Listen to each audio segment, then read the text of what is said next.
NCERT part 2 में आज हम देखेंगे कि प्राचीन काल के लोग कैसे खाते थे और कैसे अपना जीवन का निर्वाह करते थे और पूरा सभ्यता के बारे में जानेंगे। यह परीक्षा के दृष्टिकोण से काफ़ी ही महत्वपूर्ण है। तो आज एनसीईआरटी और प्लस एससीईआरटी का पार्ट 3 वीडियो हम देख रहे हैं। तो इसमें आगे हम देख रहे हैं कि गंगा व इसकी सहायक नदियों के किनारे तथा समुद्र तटवर्ती इलाकों में नगरों का विकास लगभग 2500 वर्ष पूर्व हुआ। गंगा और इसकी सहायक नदियों के किनारे समुद्र तटवर्तीय इलाकों में नगरों का विकास 2500 वर्ष पहले हुआ। अगर कोई भी सवाल पूछेगा कि समुद्र तटवर्तीय इलाकों में नगरों का विकास कब हुआ, तो 2500 वर्ष पूर्व हुआ। अगला देखेंगे इंपॉर्टेंट पॉइंट कि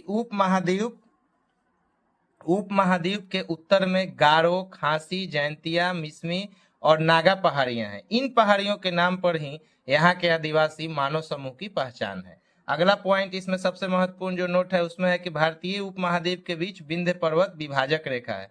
अगर क्वेश्चन पूछेगा कि विंध्य पर्वत कहाँ है, तो विंध्य पर्वत भारतीय उपमहाद्वीप के बीच में है, जो कि क्या है, विभाजक रेखा है, बांटने वाली रेखा है। विंध्य के दक्षिण में ब्रह्मगिरी स्थल पर लगभग आज से 3000 साल पहले लोगों ने महापाषाणी संस्कृतियों का निर्माण किया था। कब किया था? 3000 साल पहले किया था। महापाषाणी संस्कृति में मृतक को दफनाकर उसके चारों तरफ बड़े बड़े पत्थर गाड़ दिए गए। कब गाड़ दिए गए?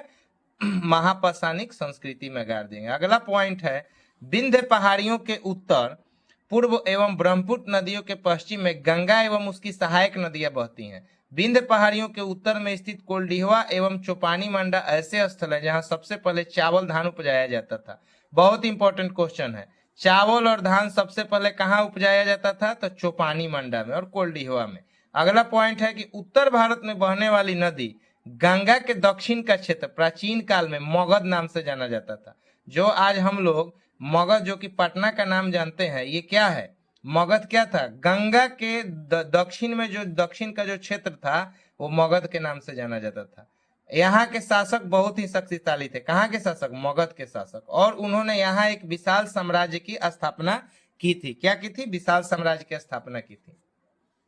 अगला पॉइंट हम लोग देखेंगे कि लोगों ने सदैव उपमहाद्वीप के एक हिस्से से दूसरे हिस्से तक यात्रा की। कभी कभी हिमालय जैसे ऊंचे पर्वतों, पहाड़ियों, रेगिस्तानों, नदियों तथा समुद्रों के कारण यात्रा जोखिम भरी होती थी।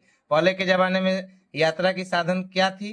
पैदल ही लोग जाते आते थे, तो उसमें यात्रा बहुत जोखिम भरी होती थी। वही इस चीज में बताया गया है कि उस समय क्या था, कहीं हिमालय जैसा ऊंचा पर्वत था, तो कहीं पहाड़ था, तो कहीं रेगिस्तान था, तो कहीं नदी था, कहीं जंगल होगा, कहीं समुद्र होगा। फिर भी सोचिए उस समय के लोग कितने हिम्मती थे कि इन सब बाधाओं को भी पार करके और बहुत कम सोर्स के माध्यम से भी क्या करते थे? यात्रा करते थे। आज उन्हीं की यात्रा की देन है कि हम लोग इतिहास की इतनी अच्छी जानकारियां लिए हुए हैं। कभी कभी लोग काम की तलाश में, तो कभी कभी प्राकृतिक आपदाओं के कारण भी एक स्थान से दूसरे स्थान पर जाया करते थे। कभी कभी अब मान के चलिए कि आज बारिश होता है तो हम लोग क्या करते हैं? घरों में छिप जाते हैं, बड़े बड़े मकान है। उस समय कुछ नहीं था, तो लोग प्राकृतिक आपदा में क्या करते थे? एक जगह से दूसरी जगह, मतलब अगर जहां नीचे था वहां लोग क्या करते थे? ऊंचे स्थानों पे जाके निवास करते थे, तो उस समय बहुत दिक्कत होता था। तो इन सब चीजों से आगे हम लोग देखेंगे कि उप महाद्वीप के बाहर लोग भी खैबर, बेलन एवं गोमल के रास्ते भारत आते रहे। भारत आने के लिए उप महाद्वीप के बाहर के लोग का रास्ता क्या था? खैबर, बोलन एवं गोमल के रास्ते भारत आते रहे।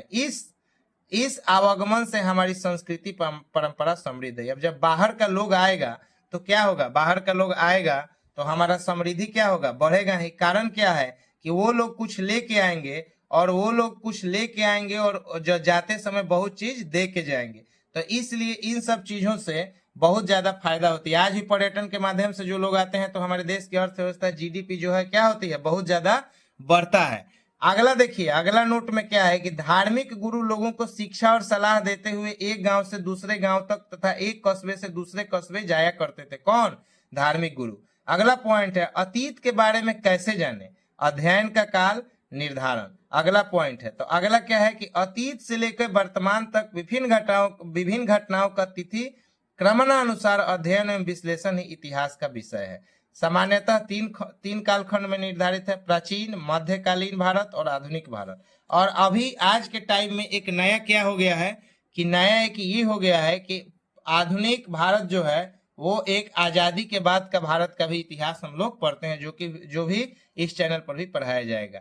इसमें अब आ गया कि भारत में प्राचीन काल मानव जाति के आरंभिक क्रियाकलापों से 8वीं सदी तक निर्धारित किया जाता है। कब से? 700 से लेके 750 ईस्वी तक। इसके आरंभिक चरण को पूर्व ऐतिहासिक काल भी कहा जाता है, क्योंकि इस युग की घटनाओं का कोई क्रमबद्ध इतिहास उपलब्ध नहीं है। किस काल की? इस काल की। तो अब ऐसे ही अब इस वीडियो का चौथा पार्ट आएगा। तो ऐसे ही जानकारी के लिए पूनम एकेडमी ऑफिशियल चैनल को लाइक और सब्सक्राइब जरूर करें। मिलते हैं अगले वीडियो में, तब तक के लिए धन्यवाद। आपका दिन